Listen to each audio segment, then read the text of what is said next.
तो एक साहब ने कहा राणा प्रताप बहादुर थे कि नहीं थे? अबे मैंने कहा तुम हो।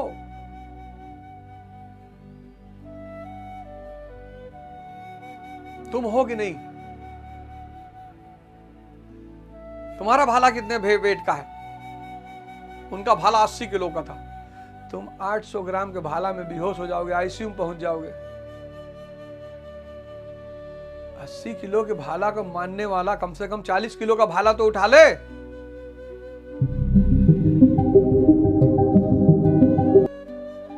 हम भीम के बेटे हैं, भीमराव अंबेडकर के बेटे हैं। कोई किताब पढ़े हो? जी नहीं। उनकी जीवनी पढ़े हो? नहीं। आज इस समाज में परेशानी है, उसकी वजह क्या है? राणा प्रताप को मानने वाला सिर्फ 6 किलो का है। आंधी आए उड़ जाए। जो आदमी राणा प्रताप को मानता है वो कम से कम 40 किलो का भाला तो उठा ही ले।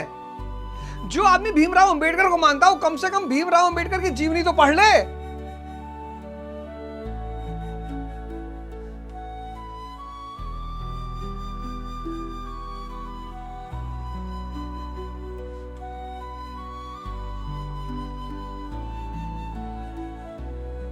भीषण विध्वंस बचाने को, दुर्योधन को समझाने को भगवान हस्तिनापुर आए, पांडव का संदेशा लाए। तो न्याय अगर दो आधा दो, और उसमें भी अगर वादा हो तो दे दो सिर्फ 5 ग्राम, रखो अपनी धरती तमाम। हम वही खुशी से जाएंगे, परिजन पर असी न उठाएंगे। दुर्योधन वो भी दे न सका। कितनी मेहनत से ये देश आजाद हुआ था। देश में सब एक दूसरे को गाली दे रहे हैं। सब अजीब स्थिति हो गई है देश की, आपस में लड़ रहे हैं।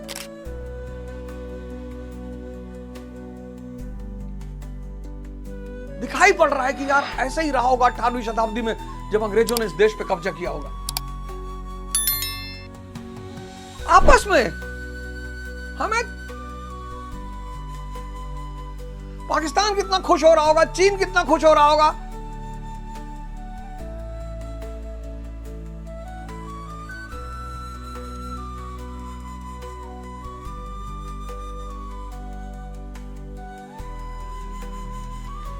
तो प्रभु आपके साथ हमेशा रहेगा। जब तक इष्ट समर्थन ना दे तब तक आप समझ ही नहीं सकेंगे विकारों का विनाश हुआ अथवा अभी कितना शेष है। प्रवेश से पराकाष्ठा पर्यंत इष्ट हर श्रेणी में हर योग्यता के साथ रहते हैं। उनका प्रकाट्य अनुरागी के हृदय में होता है। भगवान प्रकट होते हैं तब तो सभी दर्शन करते होंगे। श्री कृष्ण कहते नहीं।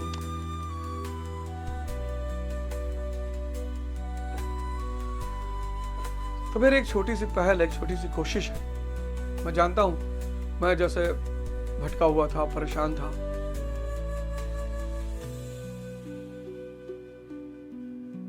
लोग राय देते थे कि भैया इनके लिए एक दुकान खोल दो। हमारे यहाँ राजा साहब की कोठी है तो वहाँ दुकानें बन रही थी 1990 की बात। तो कुछ लोग हमारे माता जी से कहे कि एक दुकान इन्हों के लिए खरीद दो। खैर गलत राय नहीं थी, उस वक्त देख के सही कहे थे। वो गलत नहीं थे। उनको क्या पता था कि गुरु मिल जाएगा किसी दिन, किसी जन्म में कोई बहुत अच्छा काम किए रहे होंगे।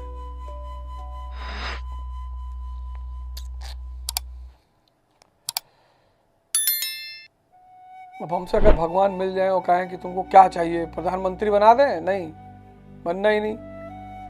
एलन मस्क बना दें, बनना ही नहीं। बस गुरु के शरणों में पड़ा रहने दो, सब उसके पास है। सब सब सब उसके पास है। इसको लिख लीजिए, इस श्लोक को, और जहां पढ़ते हैं, जहां रहते हैं, जहां सोते हैं, चिपका दिए। परित्राणाय साधूनाम विनाशाय च दुष्कृताम धर्म संस्थापनार्थाय संभवामि युगे युगे। तो हर युग में आपको इष्ट मिलेगा। चिंता मत करिए, शुरू करिए कल से। आज ही 10 मिनट बैठिए, इस शो के बाद 10 मिनट बैठिए, ध्यान करिए। मत डरिए, हजारों विचार, लाखों विचार आएंगे। किसी संत को याद करिए, रविदास जी को याद कर लीजिए, कबीर दास जी को याद कर लीजिए, गुरु नानक देव जी को याद कर लीजिए। इनकी सारी चेतनाएं घूम रही हैं। ये सारी चेतनाएं ब्रह्मांड में मौजूद हैं। भगवान बुद्ध को याद कर लीजिए, महावीर जी को याद कर लीजिए, जीसस क्राइस्ट को याद कर लीजिए, मोहम्मद साहब को याद कर लीजिए।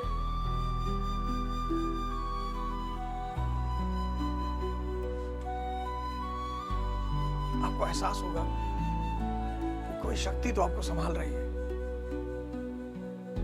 एक श्लोक, परित्राणाय साधुनाम विनाशाय च दुष्कृताम।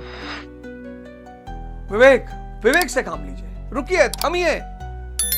न्यू ईयर आएगा, बहुत लोग आपको बुलाएंगे, पार्टी होगी, दारू पिएंगे। हमने भी पी है, हम उससे इनकार नहीं करेंगे। और भयंकर पी है, बाल्टी में।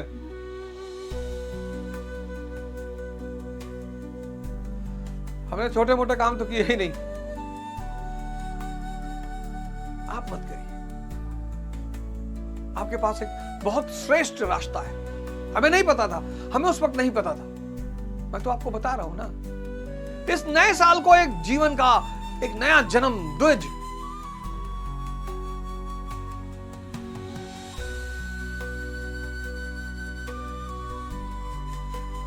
एक तारीख को सुबह उठिए, मां बाप का चरण स्पर्श करिए, बुजुर्गों का चरण स्पर्श करिए।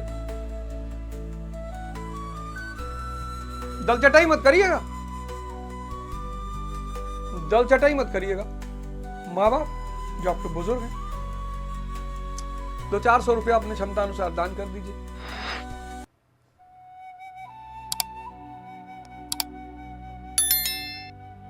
और 2026 में अपने को एक नया जन्म दीजिए, एक नए युग की शुरुआत करिए। और मैं आपके साथ खड़ा रहूंगा। टेंशन मत लीजिए, घबराइए मत।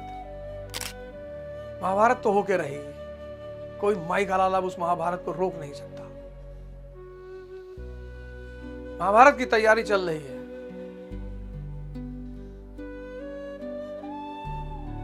दुर्योधन वो भी दे ना सका, आशीष प्रभु की ले ना सका, उल्टे हरि को बांधने चला। साहब, एक भाई साहब कह रहे हम तो शरीयत मानेंगे, हम हिंदुस्तान का संविधान नहीं मानेंगे। गाय नहीं मानोगे? क्यों नहीं मानोगे?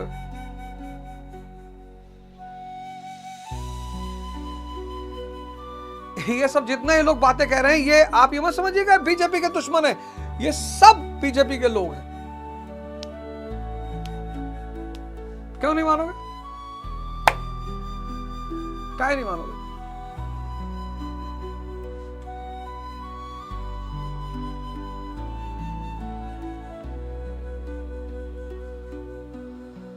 और भारत का जो इस वक्त शासक तबका है वो बर्दाश्त करने वाला है नहीं मानोगे तुमसे मनवाएगा वो, इसीलिए तो आया है सत्ता में वो।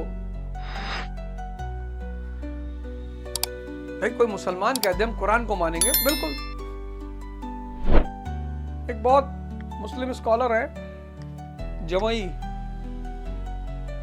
पता नहीं कौन सा जमई नाम है उनका, अक्सर आते हैं टीवी शो में। तो उनसे पूछा किसी पत्रकार ने किया, कुरान पहले कि संविधान? बोले कुरान। कुरान जीवन है, कुरान जीवन है, जीवन।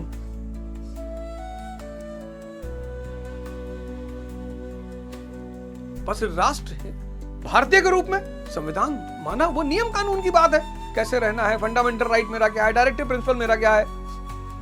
तब क्या फंडामेंटल राइट मांग रहे हो सरकार से? जब संविधान के हिसाब से नहीं चलोगे तो फंडामेंटल राइट मांगने का कौन सा अधिकार है तुम्हारा? क्या डायरेक्टिव प्रिंसिपल को लेके खड़े हो रहे हो? कुरान के बिना जीवन कैसे हो सकता है? आदि ग्रंथ के बिना जीवन कैसे हो सकता है? गीता के बिना जीवन कैसे हो सकता है? बाइबल के बिना जीवन कैसे हो सकता है? तो गीता, बाइबल, कुरान, वेद, ये सब मनुष्य के उत्थान के लिए,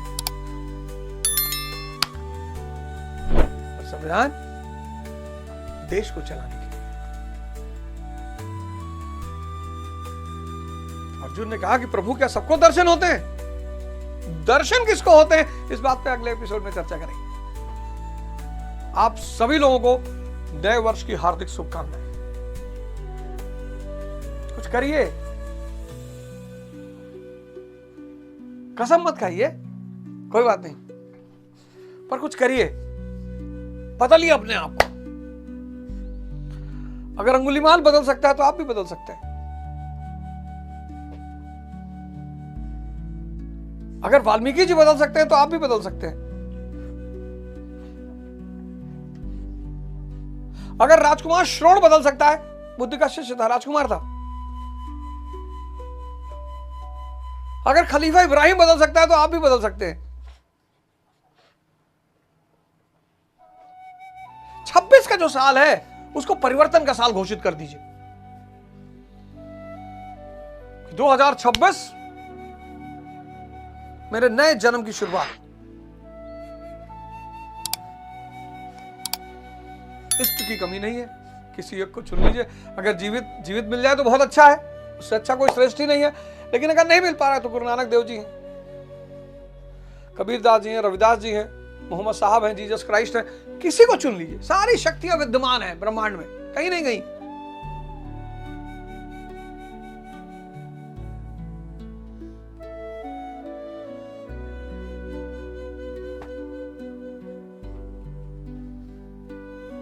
जय हिंद, जय भारत।